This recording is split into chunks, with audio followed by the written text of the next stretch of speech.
नमस्कार, आप देख रहे हैं डीडी न्यूज़। मैं हूं आंचल गुलाटी गुम्बर और आइए अब रुख करते हैं खबरों का।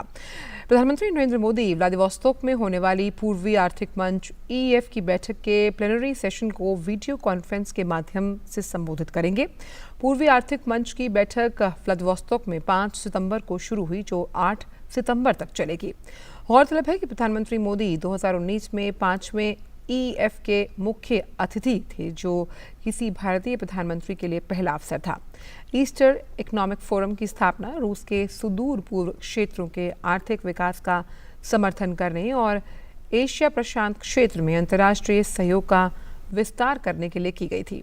ये फोरम विश्व अर्थव्यवस्था के प्रमुख मुद्दों, क्षेत्रीय एकीकरण, औद्योगिक तथा तकनीकी क्षेत्रों के विकास के साथ साथ रूस और अन्य देशों के समक्ष मौजूद वैश्विक चुनौतियों से निपटने के लिए एक मंच के रूप में कार्य करता है। इस फोरम में एशिया प्रशांत क्षेत्र के प्रमुख भागीदार देश शामिल हैं।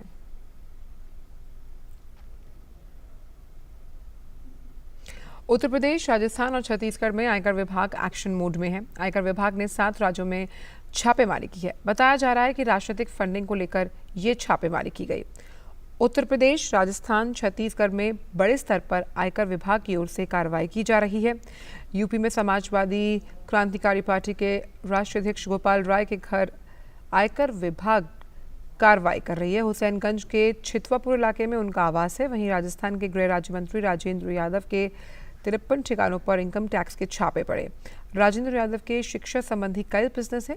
वह मुख्यमंत्री अशोक गहलोत के करीबी मंत्री हैं। इसके अलावा छत्तीसगढ़ में आयकर विभाग ने कई कारोबारियों के ठिकाने पर छापेमारी की। रायपुर में शराब कारोबारी अमोलक सिंह भाटिया के घर IT की रेड जारी है। राजस्थान सरकार में गृह विभाग के राज्य मंत्री राजेंद्र यादव एजुकेशन समेत कई व्यवसायों से जुड़े हुए हैं। उनके 53 ठिकानों पर इनकम टैक्स के छापे पड़े हैं। अशोक गहलोत के करीबी मंत्रियों में गिने जाने वाले राजेंद्र यादव से जुड़े कई ठिकानों पर आयकर विभाग की छापेमारी की जा रही है। सूत्रों ने बताया कि ये छापेमारी मिड डे मील और पौष्टिक आहार बनाने वाले निर्माता, सप्लाई करने वाले, उनके सहयोगी और जो परिचित हैं उनके यहाँ की जा रही है। बताया जाता है कि सबसे ज़्यादा 37 ठिकानों पर छापेमारी जयपुर और कोटपुतली में की जा रही है। जयपुर में निर्माता और सप्लायर के घर, फैक्ट्री, कार्यालय, गोदाम और कोटपुतली में सहयोगियों के ठिकानों पर जांच चल रही है। इसके साथ ही इनके सहयोगियों के दिल्ली में 8, महाराष्ट्र में 7, उत्तराखंड में 1 ठिकाने पर कार्रवाई चल रही है। छापेमारी में आयकर विभाग के 250 से अधिक अधिकारी और कर्मचारी शामिल हैं। इनके सहयोग के लिए बड़ी संख्या में पुलिसकर्मी, CISF के जवान भी लगाए गए हैं। गौरतलब है कि पौष्टिक आहार के निर्माता और सप्लायर मध्य प्रदेश में पौष्टिक आहार के वितरण में दागदार रह चुके हैं। ये मामला साल 2018 का बताया जा रहा है। सूत्रों के मुताबिक आयकर विभाग को इस तरह की जानकारी मिली है कि ठेके लेकर बड़ा घाल मेल किया गया है और ठेकों को लेकर ये चर्चा भी है कि इसमें तत्कालीन राज्य सरकारों का हाथ रहा, जिसकी एवज में राजनीतिक फंडिंग की जाती है। आयकर विभाग की टीमें उत्तर प्रदेश और गाजियाबाद के साथ साथ लखनऊ, दिल्ली, गुजरात, हरियाणा, गुरुग्राम, छत्तीसगढ़ की राजधानी जयपुर में भी रेड कर रही हैं। छत्तीसगढ़ की राजधानी जयपुर में शराब कारोबारी अमोलक सिंह भाटिया के ठिकानों पर छापेमारी चल रही है।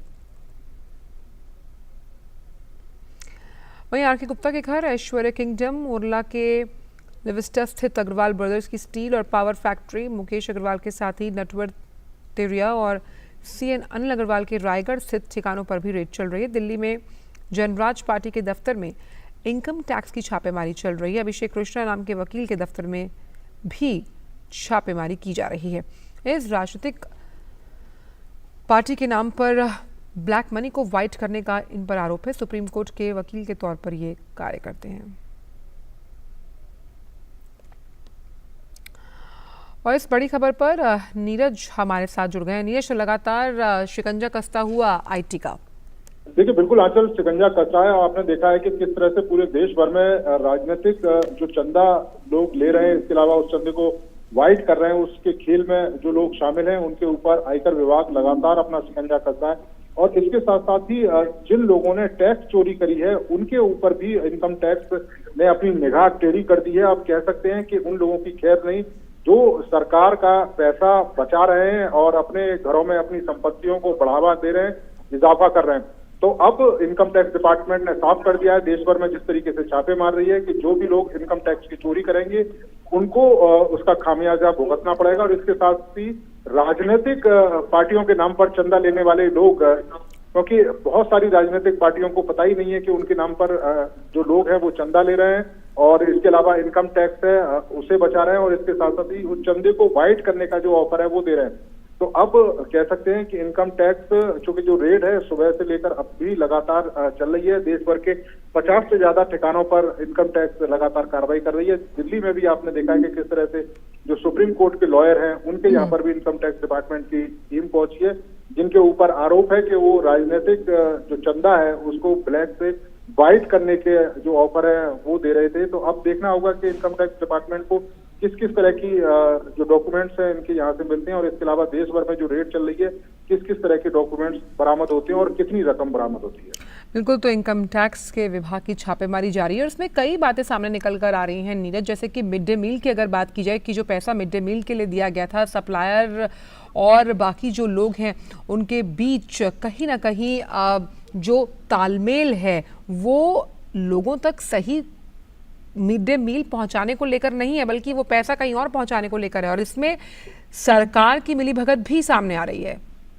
देखिए बिल्कुल कई सारे राज्य ऐसे हैं, आपने देखा भी है कि जहां पर इनकम टैक्स डिपार्टमेंट कार्रवाई कर रहा है कि जो मिड डे मील में जिन बच्चों को खाना मिलना चाहिए, जिस पौष्टिक तरीके से खाना प्रोवाइड कराया जाना चाहिए वैसा नहीं हो रहा है। और यही कारण है कि इनकम टैक्स डिपार्टमेंट अब ऐसे लोगों को भी कह सकते हैं कि शिनाख्त कर रहा है कि जो मिड डे मील के नाम पर जो पैसा है उसको अपने पास रख रहे हैं। और सिर्फ ये मिड डे मील का ही मामला नहीं है, बहुत सारे उद्योगपति हैं आंचल जिनके पास भी इनकम टैक्स डिपार्टमेंट की जो रेड है वो अभी भी चल रही है, क्योंकि इन उद्योगपतियों ने बड़े पैमाने पर इनकम टैक्स की चोरी की है, अपनी संपत्तियों में इजाफा किया है।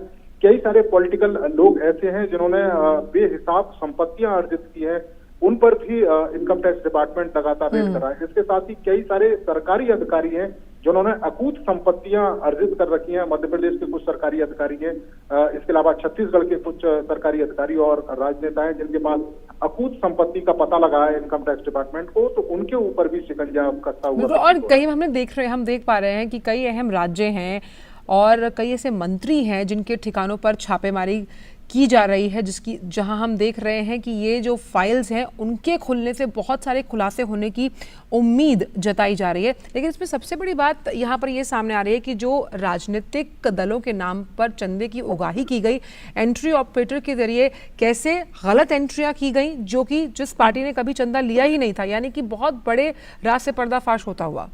देखिए बिल्कुल एक बहुत बड़ा रैकेट है और ये रैकेट पूरे देश भर में चल रहा था आंचल।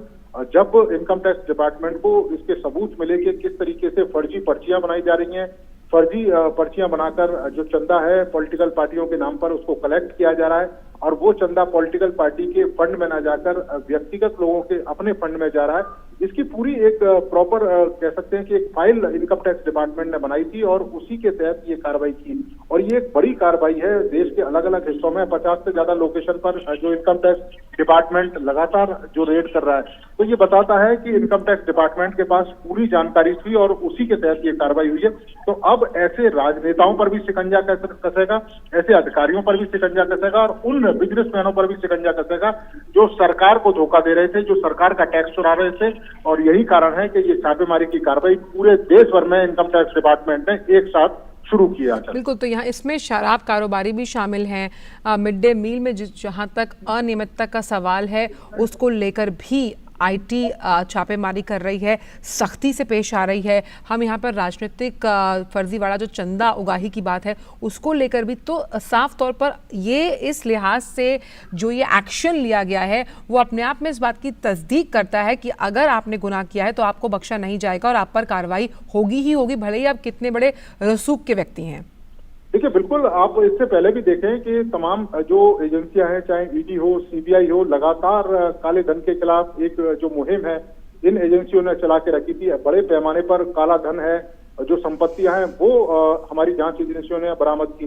बीच बीच में इनकम टैक्स डिपार्टमेंट भी लगातार ऐसी जो छापेमारी की कार्रवाई है वो लगातार करता रहा है। अब 50 से ज्यादा जगहों पर एक साथ छापेमारी की कार्रवाई करना और प्रॉपर एक कह सकते हैं कि उसके लिए पूरी फाइल बनाई गई ये देखा गया कि कौन कौन से उद्योगपति, कौन कौन से अधिकारी, कौन कौन से राजनेता इस खेल में शामिल हैं जो काली कमाई को इकट्ठा कर रहे हैं। तो निश्चित तौर पर जब एक साथ ये कार्रवाई हुई है तो इनकम टैक्स डिपार्टमेंट के पास पूरी जानकारी है और ऐसे लोग जो टैक्स की चोरी कर रहे हैं, अकूत संपत्तियां अर्जित कर रहे हैं, बड़े पैमाने पर बेनामी संपत्तियां इकट्ठा कर रहे हैं, ऐसे लोगों के खिलाफ भले ही समय लग जाए लेकिन उनकी प्रॉपर फाइल तैयार हो रही है और जैसे ही फाइल तैयार होती है हमारी जांच एजेंसियां उन पर छापे मारने शुरू कर देती हैं। और आपने देखा भी होगा इससे पहले भी कि बड़े बड़े उद्योगपति उनके यहाँ पे छापेमारी की कार्रवाई की, अकूत संपत्तियां जब्त की गई, बेहिसाब संपत्तियां बरामद की गई। तो अब उन लोगों को समझना होगा जो टैक्स की चोरी करते हैं, सरकार के साथ गद्दारी करते हैं और जो टैक्स सरकार को जाना चाहिए उस टैक्स को अपनी तिजोरियों में रखते हैं, तो उनके खिलाफ कार्रवाई होगी और उसमें भले ही समय लग सकता है लेकिन कार्रवाई जरूर होगी। उनकी पूरी फाइल इनकम टैक्स डिपार्टमेंट अब तैयार कर रहा है। बिल्कुल, तो इनकम टैक्स का मतलब ये है कि आपकी इनकम कितनी है, लेकिन इनकी इनकम तो जिस तरह से सामने आ रही है उसमें कई फर्जीवाड़े, कई झोल हैं। और सबसे अहम बात है कि जब इस तरह से छापेमारी की जाती है, नीरज, आप इस तरह के मामलों पर नजर रखते हैं, उसके बाद अगला स्टेप क्या होता है? क्योंकि बहुत सी ऐसी फाइल्स हैं जो इस तरफ इशारा करती है कि कहीं ना कहीं गड़बड़ियां की गई हैं, पैसे के लेन देन में मनी ट्रेल को भी यहाँ से साफ तौर पर ट्रैक करती हुई आईटी। देखिए बिल्कुल आंचल, जब जैसे सबसे पहली प्रक्रिया यही होती है, मैं आपको बता दूं कि किस तरीके से income tax department step by step आगे बढ़ता है। सबसे पहले जो लोग इस तरह की गड़बड़ियों के खेल में शामिल होते हैं उनकी एक प्रॉपर फाइल बनाई जाती है। उस फाइल में तमाम जो डॉक्यूमेंट्स, सपोर्टिंग डॉक्यूमेंट्स हैं वो वहां पर मौजूद रहते हैं। इसके साथ ही जिस राज्य का वो व्यक्ति होता है वहां से भी जो इनकम टैक्स डिपार्टमेंट के अधिकारी है उनकी जानकारी मांगी जाती है। जब ये सारी चीजें पुख्ता हो जाती हैं उसके बाद रेड की जाती है। रेड में जो संपत्ति मिलती है, जो बेनामी संपत्तियों के बारे में पता लगता है, जो रकम वहां पर बरामद होती है, उस सारी रकम को इनकम टैक्स डिपार्टमेंट जब्त कर लेता है। उसके बाद संबंधित व्यक्ति को, जो व्यक्ति वहां पर मौजूद रहता है, उससे साइन कराए जाते हैं। साइन कराने के बाद इनकम टैक्स डिपार्टमेंट एक नोटिस देता है कि वो व्यक्ति इस संपत्ति के बारे में इनकम टैक्स डिपार्टमेंट को बताए कि ये संपत्ति उसके पास कहां से आई, क्या ये संपत्ति वैध है, क्या ये संपत्ति अवैध है। उसके बाद वो व्यक्ति अपना वहां प्रेजेंटेशन देता है और अगर वो ये साबित कर देता है कि उसके पास जो संपत्ति है वो वैध है तो इनकम टैक्स डिपार्टमेंट उस संपत्ति को लौटा देता है। लेकिन जब इनकम टैक्स डिपार्टमेंट के पास वो व्यक्ति सिद्ध नहीं कर पाता है कि ये संपत्ति वैध है तो उस पर मुकदमा चलता है, कार्रवाई होती है और उसे जेल जाना पड़ता है। तो ये पूरी प्रक्रिया इनकम टैक्स डिपार्टमेंट की रहती है। लेकिन हाँ, इतना मैं आंचल जरूर कहूंगा कि इनकम टैक्स डिपार्टमेंट देश भर में ऐसे तमाम उद्योगपति, ऐसे तमाम राजनेता, आपने बीच बीच में देखा होगा कि कई सारे अधिकारी पकड़े गए, उनके घरों में बेहिसाब जो संपत्तियां हैं वो पकड़ी गई, नोट गिनने वाली मशीनें तक बुलाई गई।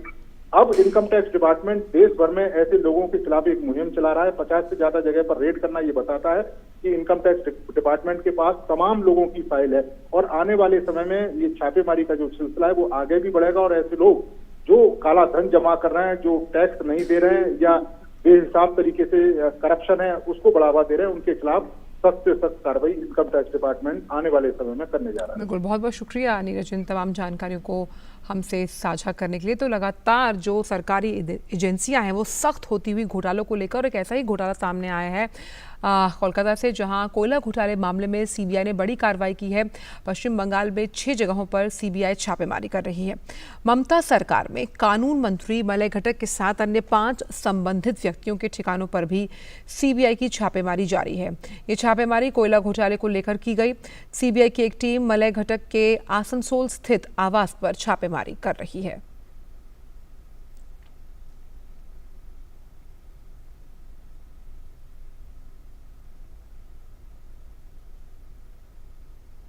रक्षा मंत्री राजनाथ सिंह और विदेश मंत्री डॉक्टर एस जयशंकर आज से 10 सितंबर तक जापान की आधिकारिक यात्रा पर होंगे। रक्षा मंत्री राजनाथ सिंह और डॉक्टर एस जयशंकर टोक्यो में दूसरी भारत जापान 2+2 मंत्री स्तरीय बैठक में शामिल होंगे। यात्रा के दौरान विदेश मंत्री एस जयशंकर अपने जापानी समकक्ष योशिमासा हयाशी और राजनाथ सिंह अपने समकक्ष यासुकाजु हमदा के साथ मंत्री स्तरीय बैठक करेंगे। दोनों देशों के बीच विशेष रणनीतिक और वैश्विक भागीदारी, लोकतंत्र, स्वतंत्रता और कानून सम्मत शासन के प्रति सम्मान के साझा मूल्यों पर आधारित है। यात्रा के दौरान दोनों पक्ष इस भागीदारी को और मजबूत करने के उपायों पर विचार करेंगे।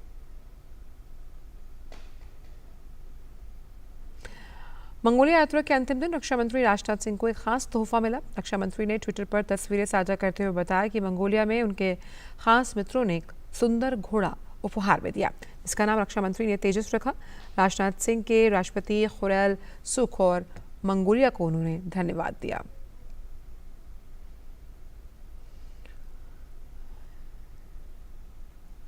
दिल्ली में आम आदमी पार्टी सरकार के खिलाफ भाजपा का विरोध प्रदर्शन जारी है। इसी कड़ी में लक्ष्मीनगर मेट्रो स्टेशन पर दिल्ली इकाई का विरोध प्रदर्शन जारी है।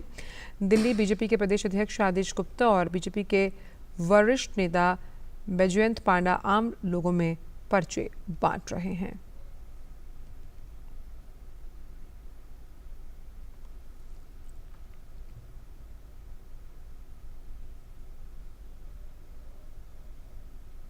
देखिए, आज पूरी दिल्ली का एक ही सवाल है कि शराब घोटाले में लूटे हुए पैसे कहां हैं? मनीष सिसोदिया जैसे भ्रष्टाचारी को कब सजा होगी? मनीष सिसोदिया जैसे लुटेरे को अरविंद केजरीवाल क्यों बचा रहे हैं? और जो खजाने की लूट हुई है उसको अकाउंट में कब तक जमा करेंगे?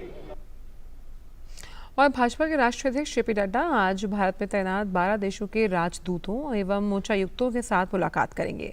भाजपा को जानो कार्यक्रम के तहत दुनिया के विभिन्न देशों तक उनके राजदूतों या उच्चायुक्तों के माध्यम से भाजपा के इतिहास, संघर्ष, सफलता, विचारधारा और योगदान के बारे में जानकारी पहुंचाने में अभियान की कड़ी में जेपी नड्डा पार्टी के राष्ट्रीय मुख्यालय में 12 देशों के राजनयिकों की जो मिशन है उनके प्रमुख के साथ संवाद करेंगे। भाजपा के स्थापना दिवस के अवसर पर इसी वर्ष 6 अप्रैल 2022 को भाजपा अध्यक्ष जेपी नड्डा ने भाजपा को जानो अभियान की शुरुआत की थी। इस कार्यक्रम के दौरान भाजपा के विदेश मामलों के विभाग के प्रभारी विजय चौथवाले के साथ ही पार्टी के कई अन्य नेता मौजूद रहे।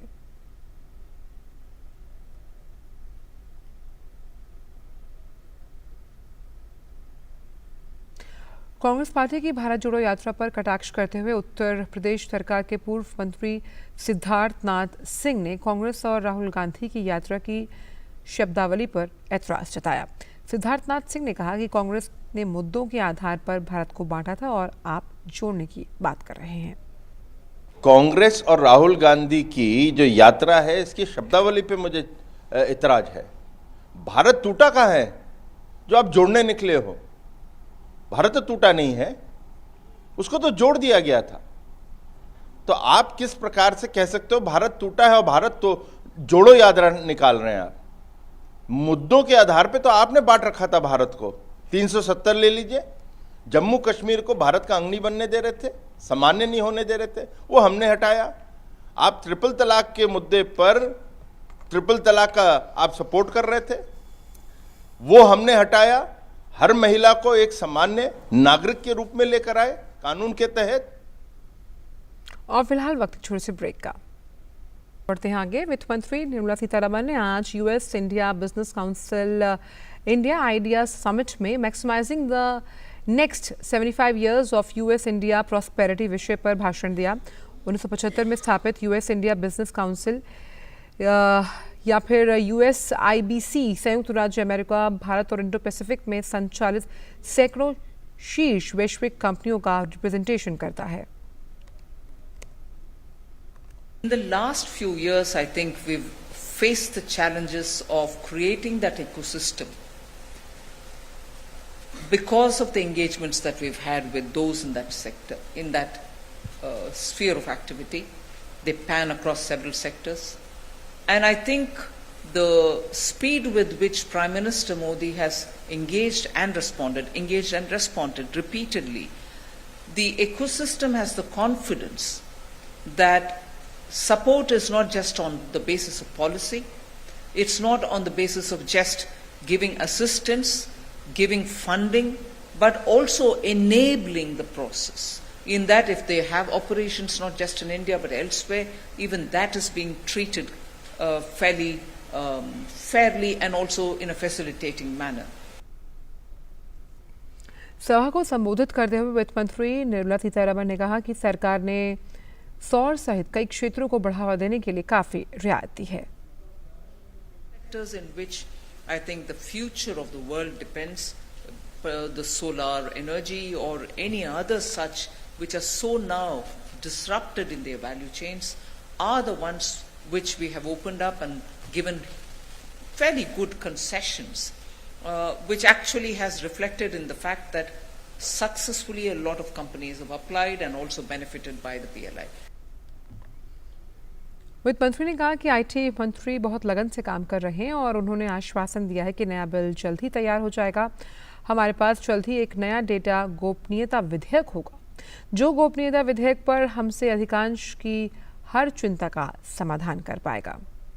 But on the data privacy, the minister has been working diligently. I would credit the minister for having been very open about withdrawing the bill which was in the parliament, which was felt not addressing all issues. And he has assured that soon enough we will have the new data privacy bill, which will be a product of consultations and will address every such concern most of us have had on the privacy bill. Bharat दौरे पर आई बांग्लादेश की प्रधानमंत्री शेख हसीना आज शीर्ष व्यापारिक नेताओं के साथ बैठक करेंगी। साथ ही बांग्लादेश के प्रधानमंत्री एक समारोह में 1971 में बांग्लादेश के मुक्ति संग्राम के दौरान शहीद या गंभीर रूप से घायल हुए सैनिकों के वंशज, भारत के रक्षा बलों के अधिकारियों के प्रत्यक्ष वंशजों को मुजीब छात्रवृत्ति प्रदान करेंगी। कर्नाटक की राजधानी बेंगलुरु में बाढ़ का कहर देखने को मिल रहा है। लगातार हो रही बारिश के कारण कई इलाकों में पानी भर गया। कोरमंगला सहित बेंगलुरु के कई हिस्सों में जल भराव के कारण ट्रैफिक जाम की वजह से लोगों को परेशानी का सामना करना पड़ रहा है। राहत कार्यों के लिए नौकाओं और ट्रैक्टरों को लगाना पड़ा। शहर के अधिकतर इलाकों में भी इतना पानी भर गया कि कई घरों से लोगों को सुरक्षित निकालने के लिए नाव चलानी पड़ी। मौसम विभाग ने कर्नाटक में 9 सितंबर तक भारी बारिश की चेतावनी जारी की है।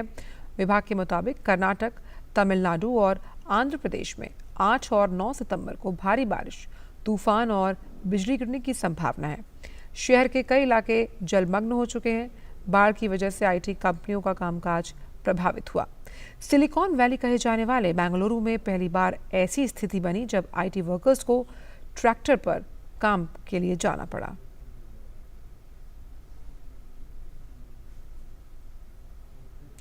साफ हवा और नीले आसमान को समर्पित आज नीले आसमान के लिए अंतर्राष्ट्रीय स्वच्छ वायु दिवस मनाया जाता है।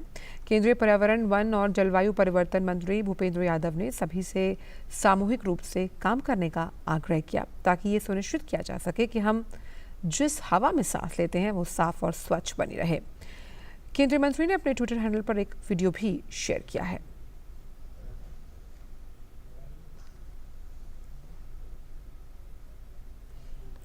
महाराष्ट्र शिवसेना में बागी विधायकों के मामले में सुप्रीम कोर्ट की संविधान पीठ ने 27 सितंबर तक सुनवाई टाल दी। कोर्ट ने सभी पक्षों से अपने मुद्दे लिखित में देने के लिए कहा। कोर्ट 27 सितंबर को आगे की सुनवाई के लिए मुद्दे और समय सीमा तय करेगा।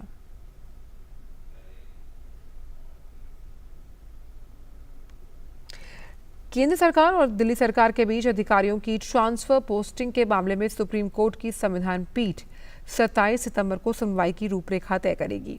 कोर्ट ने कहा कि सुनवाई पूरी तरह से पेपरलेस होगी।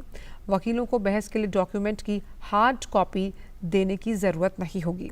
वकील टेक्नोलॉजी का इस्तेमाल कर ई डॉक्यूमेंट के जरिए अपनी बात रखेंगे। इसके लिए कोर्ट उन्हें ट्रेनिंग भी उपलब्ध करवाएगा। केंद्रीय वाणिज्य एवं उद्योग मंत्री पीयूष गोयल अमेरिका के दौरे पर हैं। केंद्रीय मंत्री पीयूष गोयल ने सैन फ्रांसिस्को में भारतीय डायस्पोरा के जो निवेशक हैं उनसे मुलाकात की। इस दौरान भारत में स्टार्टअप को मजबूत बनाने को लेकर चर्चा हुई।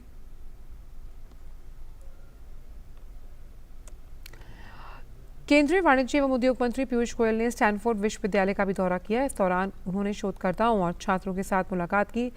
इस दौरान उन्होंने आकांक्षी भारत की यात्रा का हिस्सा बनने के लिए शोधकर्ताओं और छात्रों को आमंत्रित किया।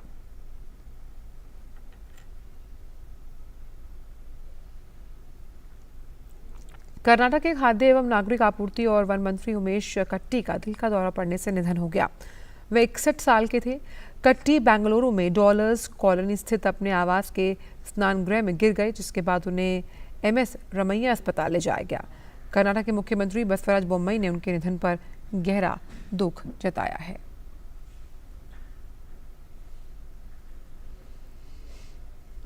कर्नाटक के खाद्य एवं नागरिक आपूर्ति और वन मंत्री उमेश कट्टी का दिल का दौरा पड़ने से निधन हो गया। प्रधानमंत्री नरेंद्र मोदी ने उमेश कट्टी के निधन पर शोक व्यक्त करते हुए ट्वीट लिखा और कहा, श्री उमेश कट्टी जी एक अनुभवी नेता थे जिन्होंने कर्नाटक के विकास में भरपूर योगदान दिया। उनके निधन से आहत हूँ।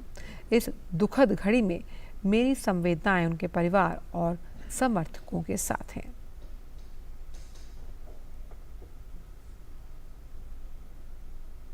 खबर जम्मू कश्मीर से, जहां के बनिहाल के पास एक चट्टान गिरने की वजह से जम्मू श्रीनगर राष्ट्रीय राजमार्ग बंद हो गया। पहाड़ से मलबा राजमार्ग के बीचों बीच आकर गिर गया। मलबा गिरने के चलते राजमार्ग वाहनों के आवागमन के लिए बंद कर दिया गया है। वहीं स्थानीय प्रशासन की ओर से राजमार्ग पर गिरे हुए मलबे को हटाने का काम जारी है।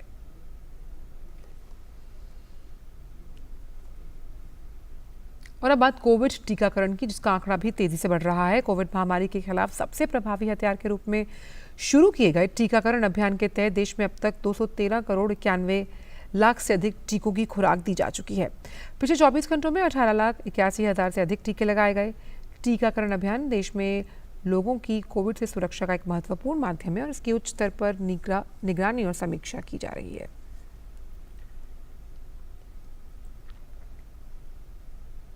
और अब नजर डालते हैं कोरोना संक्रमण के ताज़ा आंकड़ों पर। स्वास्थ्य और परिवार कल्याण मंत्रालय के मुताबिक देश भर में पिछले 24 घंटों में 5,370 से ज़्यादा मामले दर्ज किए गए। वहीं पिछले 24 घंटों में 7,094 मरीज उपचार करवाकर स्वस्थ हुए, जिसके बाद देश में रिकवरी रेट 98.70% हो गया। वहीं साप्ताहिक पॉजिटिविटी रेट वर्तमान में 2% दर्ज किया गया। दैनिक पॉजिटिविटी रेट 1.67%।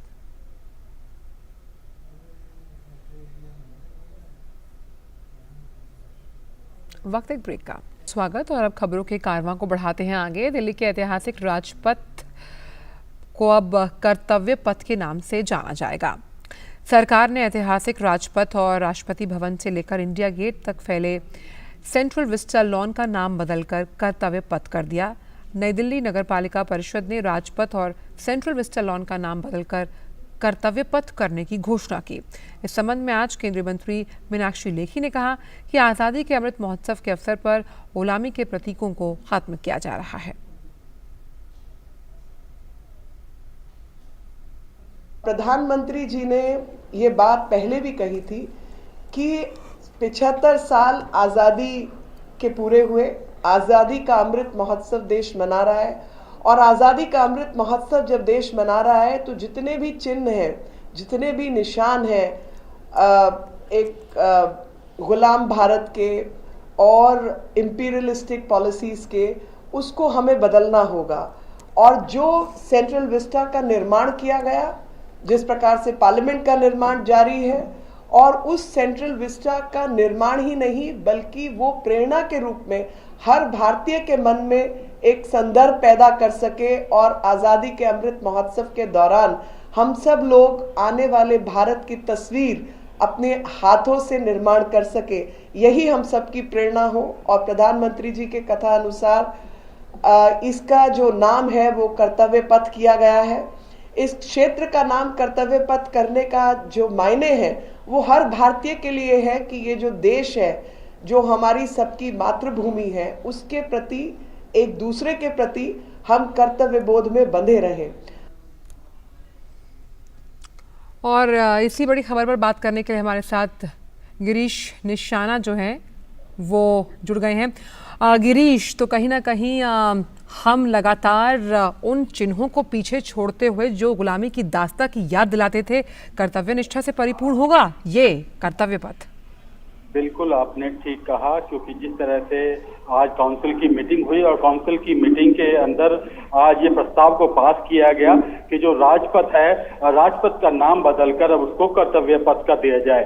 इसके लिए हालांकि जो मेंबरों की बात की जाए तो एनडीएमसी के सदस्य केंद्रीय मंत्री मीनाक्षी लेखी इसमें मौजूद थी, एनडीएमसी के अध्यक्ष भल्ला जी मौजूद थे, इसके अलावा वाइस प्रेसिडेंट उपाध्यक्ष सतीश उपाध्याय और मेंबर्स के अंदर कुलजीत चहल समेत गिरीश सचदेवा और तमाम लोग मौजूद थे और सभी ने सर्वसम्मति से इस प्रस्ताव को पास कर दिया कि राजपथ का नाम बदलकर अब कर्तव्य पथ रखा जाए। और ये काम जो है आज मैं आपको बताना चाहूंगा, आज तक इसका बोर्ड जो है, साइन बोर्ड जितने भी हैं राजपथ पर जो है वो पूरी तरह से बदल जाएंगे और आप अब राजपथ की जगह वहां पर कर्तव्य पथ लिखा हुआ देखेंगे। तो एक ऐतिहासिक फैसला लिया है एनडीएमसी की काउंसिल की बैठक के अंदर, जिसमें साफ कहा गया है कि ये राज वाला जो पथ है ये नहीं रहेगा। अब जो कर्तव्य जो लोग कर रहे हैं कर्तव्य, क्योंकि इससे पहले आप देखें तो प्रधानमंत्री नरेंद्र मोदी ने इससे पहले 7 RCR जो था, 7 RCR का नाम बदलकर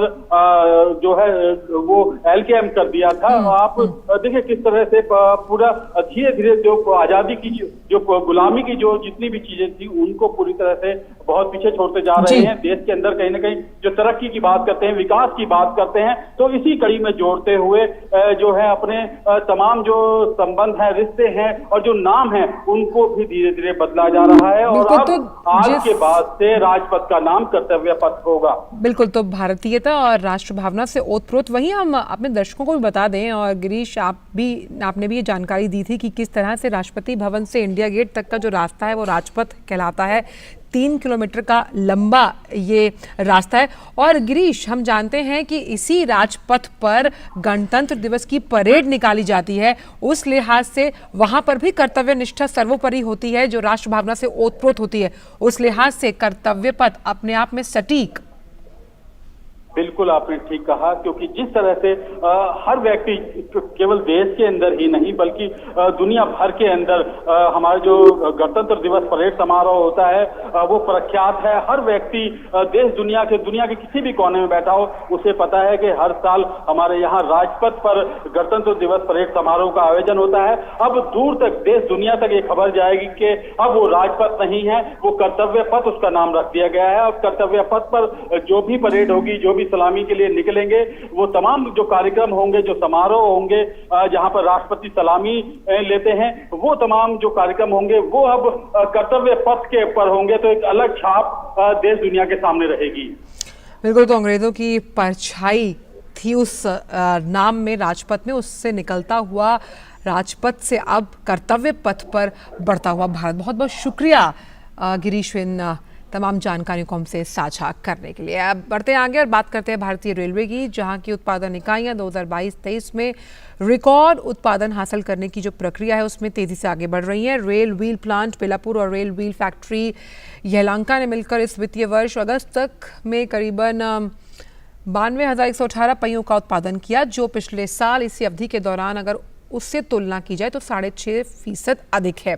इस प्रकार इसी अवधि के दौरान रेल एक्सेल का उत्पादन 7% बढ़ा। वहीं सरकार की अगले 10 वर्षों में रेलवे के माल भाड़ा बाजार में हिस्सेदारी को वर्तमान में 28% से 40% तक ले जाने की एक महत्वाकांक्षी योजना है।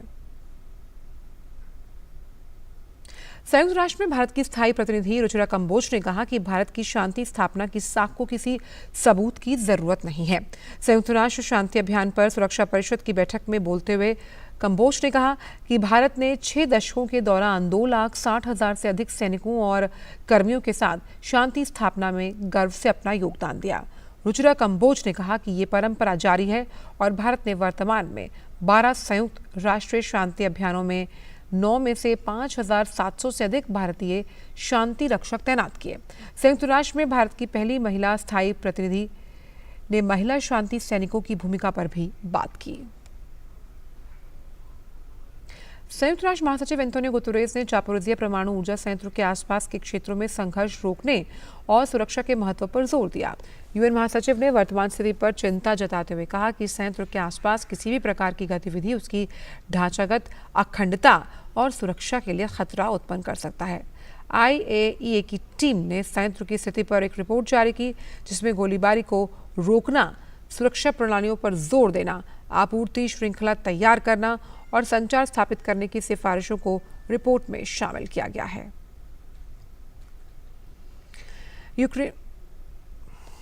यूक्रेन के राष्ट्रपति व्लादिमीर ज़ेलेंस्की ने कहा कि वे जापोरिजिया परमाणु ऊर्जा संयंत्र के आसपास के क्षेत्र को विसैनिकरण करने के लिए अंतर्राष्ट्रीय परमाणु ऊर्जा एजेंसी के आह्वान का समर्थन करते हैं। इससे पहले आईएईए ने परमाणु संयंत्र के आसपास सुरक्षा कारणों का जिक्र करते हुए कहा कि संयंत्र के आसपास गोलीबारी की घटना से परमाणु आपदा का खतरा पैदा हो सकता है। इसके लिए तत्काल रूप से हिंसक कार्रवाई को रोकने की आशंका है।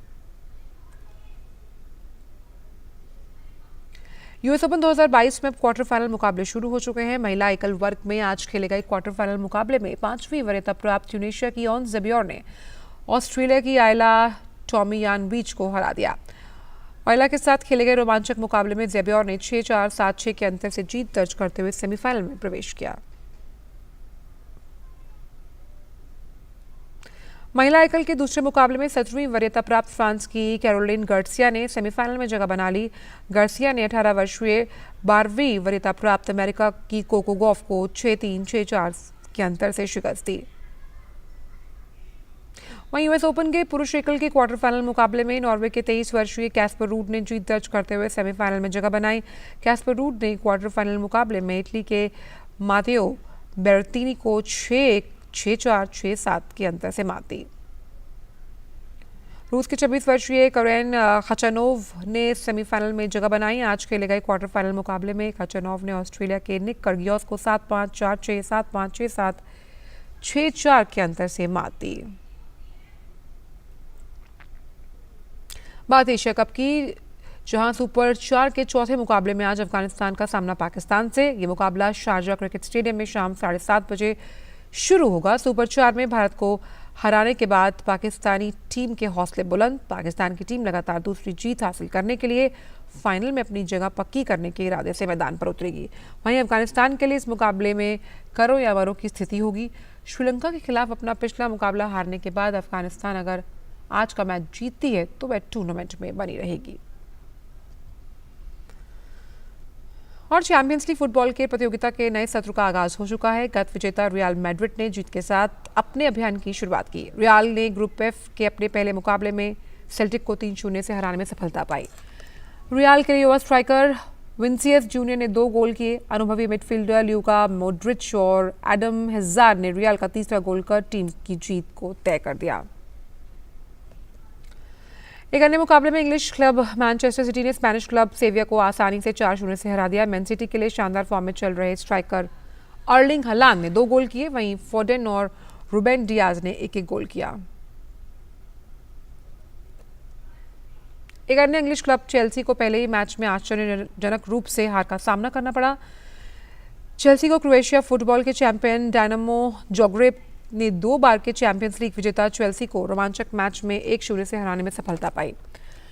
इस मैच से पहले चैंपियंस लीग के 43 मैचों में केवल 5 जीत हासिल करने वाली डायनामो ने आक्रामक शुरुआत करते हुए मैच के 13वें मिनट में बढ़त बना ली। क्लब के लिए ये गोल पेट्रोकोविक के पास पर आर्सिस ने गोल किया। दूसरे हाफ में चेल्सी ने बराबरी का गोल करने की काफ़ी कोशिशें की, लेकिन उन्हें सफलता नहीं हुई। French club Paris Saint Germain ने चैंपियंस लीग की शुरुआत जीत के साथ की। पीएसजी ने ग्रुप दौर के अपने पहले मैच में इटालियन क्लब यूवेंटस को स्टार स्ट्राइकर केलियन एम्बाप्पे के 2 गोल की मदद से 2-1 से हराने में सफलता पाई। यूवेंटस की तरफ से एकमात्र गोल दूसरे हाफ में हुआ। फिलहाल समाचारों में इतना ही। दीजिए इजाजत, नमस्कार।